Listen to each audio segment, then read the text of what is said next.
questão da educação, eu queria te perguntar o seguinte, é uma coisa que assim, teria que melhorar mais, né? Aí eu falo por eu ser portador de deficiência visual. Sim. Você tem visto, como é que você vê a questão da acessibilidade dentro das escolas, as escolas desde o ensino fundamental, Sim. o básico, o fundamental, até a faculdade, para o deficiente, seja ele visual, seja ele motor? Eu tenho um amigo que é o Carlos Guedes. Ele tem um filho que tem deficiência e ele se tornou um grande ativista desse processo. Então eu acompanho muito essas discussões por meio das postagens dele, que são sempre muito interessantes. Ele é um antropólogo excepcional, uma figura muito exuberante assim, em termos intelectuais, muito interessante de conversar com ele. E eu acompanho isso de certa forma. A gente viu um certo crescimento dessas questões. Eu mesmo já tive alunos com deficiência, já tive alunos cegos que tinham, né, o audiobook, o livro em um braille, acompanhante, ou alunos surdos que tinham ali o professor de Libras fazendo a tradução da aula simultânea. Em termos de acessibilidade, a gente hoje, o MEC é bem exigente quanto a isso, então as instituições acabam tendo esses recursos. Eu sinto que tem algum avanço, mas é óbvio que tem muito que avançar. E eu descobri isso muito acompanhando o Carlinhos, esse meu amigo, né? Percebendo o quanto que para quem está ali, né? É um lugar de fala, né? Quem está no lugar de fala normalmente tem mais propriedade para posicionar. A gente vê o quanto que ele passa perrengue, o quanto que é complicado, o quanto que as pessoas desconhecem essas demandas. Para pegar um ônibus é uma até questão. Locomoção, exatamente o que eu ia dizer. Né? Porque às vezes assim, o motorista ele não está preparado para isso. Sim. O cobrador, às vezes, assim, o ônibus que ele tem aquele elevador do cadeirante, às vezes o cobrador não está disposto a trabalhar com aquilo. Então, quer dizer, você vê uma situação de uma parte da população que mesmo assim que ela seja menor, ela existe. Né? Não dá para negar. E se a gente for analisar a Constituição que a gente tem, a gente vai ver que ela exige que ela é igualitária, que todos tenham o direito de ir e vir, que todos os direitos de estar em qualquer lugar. E é muito importante que a gente prepare, né, os profissionais para lidarem com essa diversidade em todos os aspectos. Né? E é interessante como que há interesse. Eu vejo meus alunos da medicina aqui mesmo, eles têm muito interesse pela aula de Libras. Né? É algo que faz sucesso. Eu acho isso legal. Né? Mas é óbvio que precisa de muito avanço. Né? É claro que a gente ainda está longe de ter uma sociedade que seja inclusiva no sentido amplo do termo. Porque o que acontece? Eu acho que o maior erro justamente está aí, porque muitas das vezes as pessoas elas colocam algo que alguém vai fazer para o deficiente como bondade. E não deveria ser essa consciência. Eu acho que deveria ser uma consciência de buscar algo que, assim, peraí, uma vida melhor para quem está do meu lado é uma vida melhor para mim. Esse é o ponto.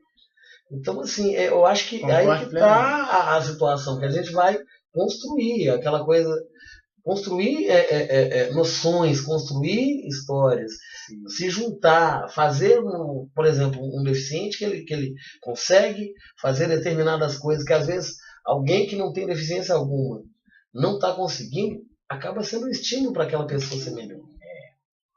Com certeza.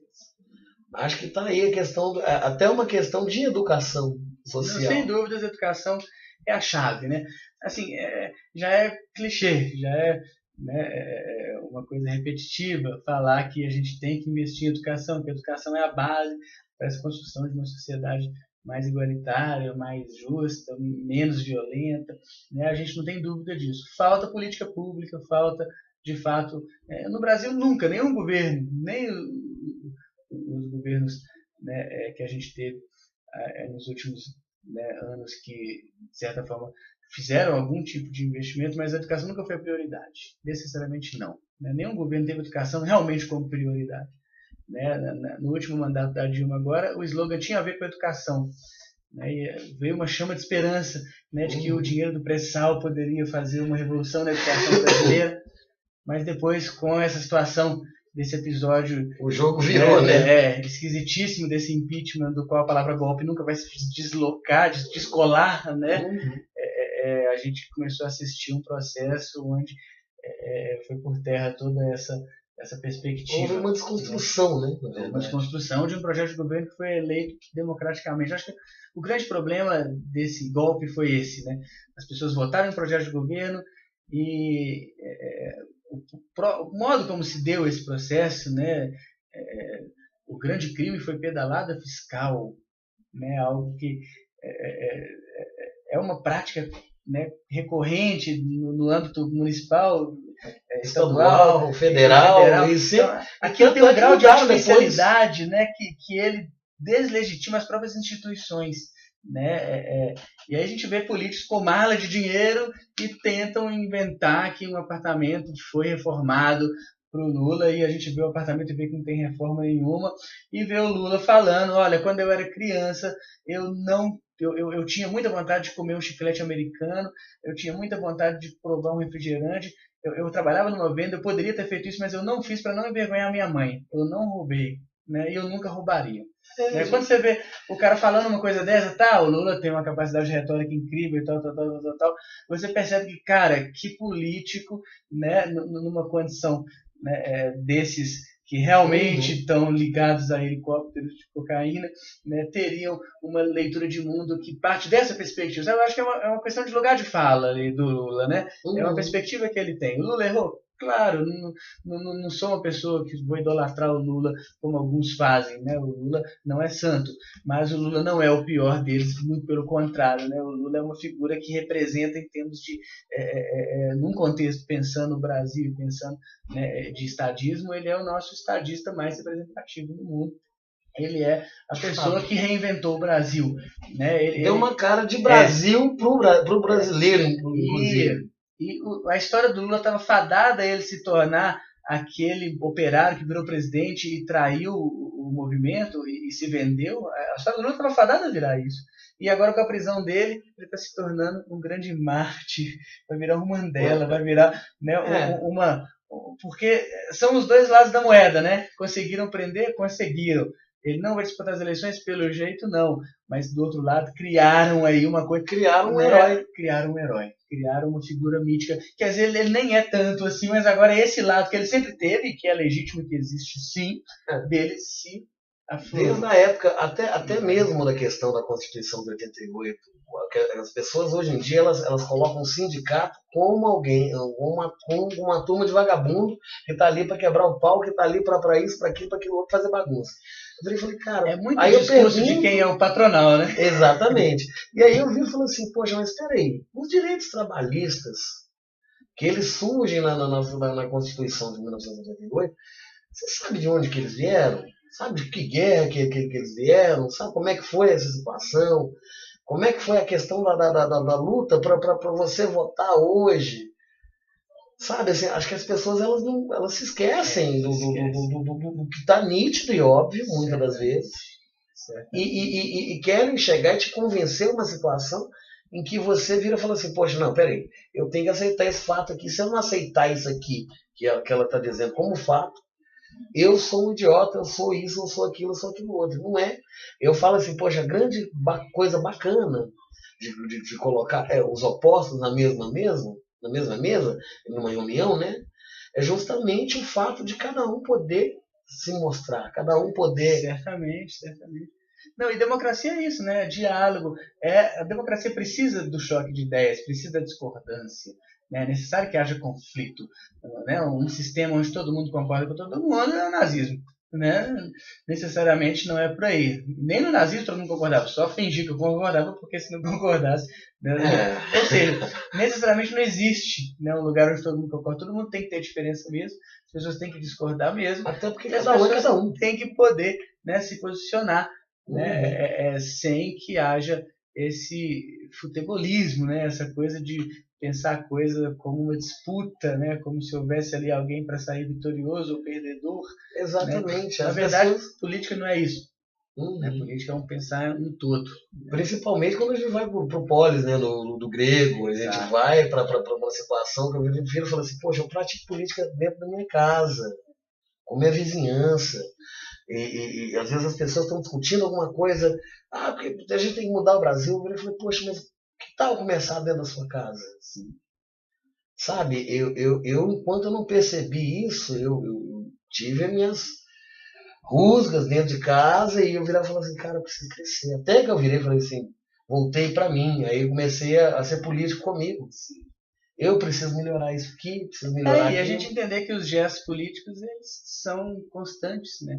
Muitas vezes na hora que eu estou em sala de aula me propondo a fazer uma aula não conteudista, uma aula que vai valorizar as vivências, uma aula que vai valorizar a corporeidade. Eu já estou tendo um ato político, já é um gesto político, um gesto que nega toda uma estrutura. Mas a questão filosófica em si, né? Porque a gente pega os pré-socráticos, situação da ligação, X e tal, aquela coisa, tem uma herança ali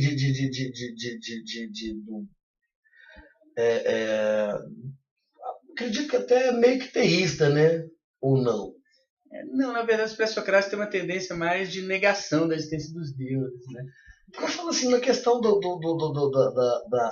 água em si, a água, Tales, né? é isso, aquela questão tipo assim, do tem ali adoração. uma ideia de busca por um universal, né?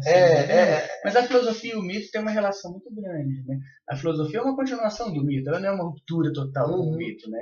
Ela é um desdobramento do mito para um outro caminho, o caminho da razão.